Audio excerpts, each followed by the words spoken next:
Prefácio, Daniel Meirinho.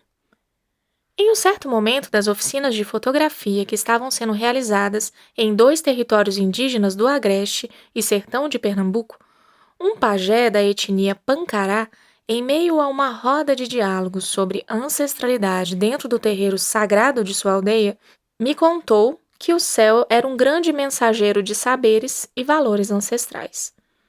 Nele corria uma correnteza silenciosa de conhecimentos que conectava povos e pessoas de todas as partes do mundo, como um grande canal de transmissão dos seus antepassados. Lembrei-me no mesmo instante do Davi Copenauá, que o pajé mencionou nunca ter lido.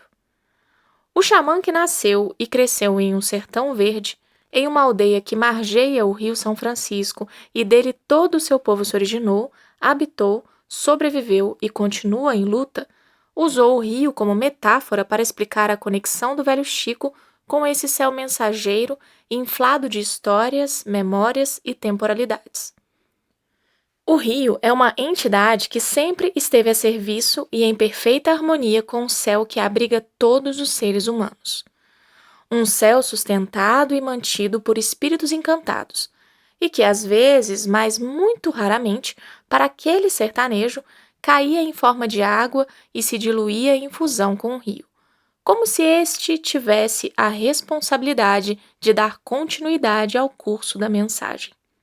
Fiquei imaginando como contos, experiências e narrativas navegavam no céu suspenso, e quando caíam em forma de chuva, davam continuidade à correnteza desse rio profundo, abundante de histórias.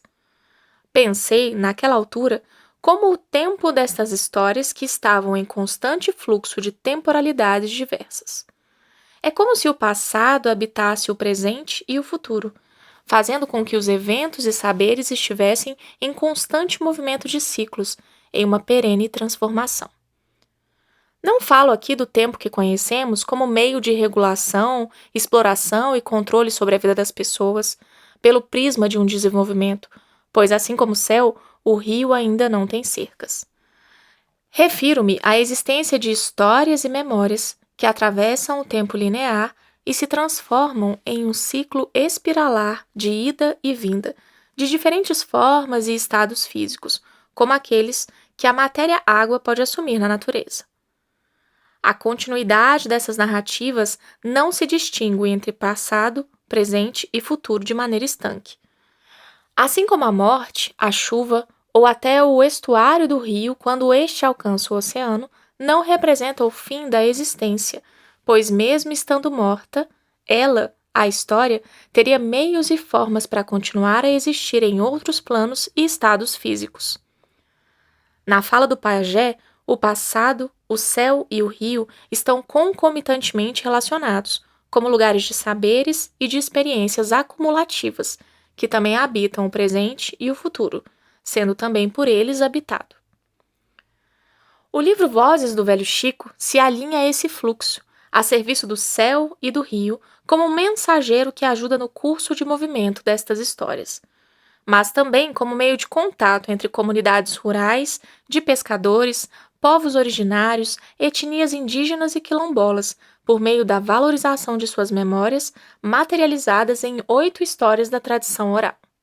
Nádia Calabria incorpora uma performatividade tradutiva através do seu exercício de textualização do discurso oral, de forma respeitosa aos seus múltiplos agenciamentos e lugares enunciativos.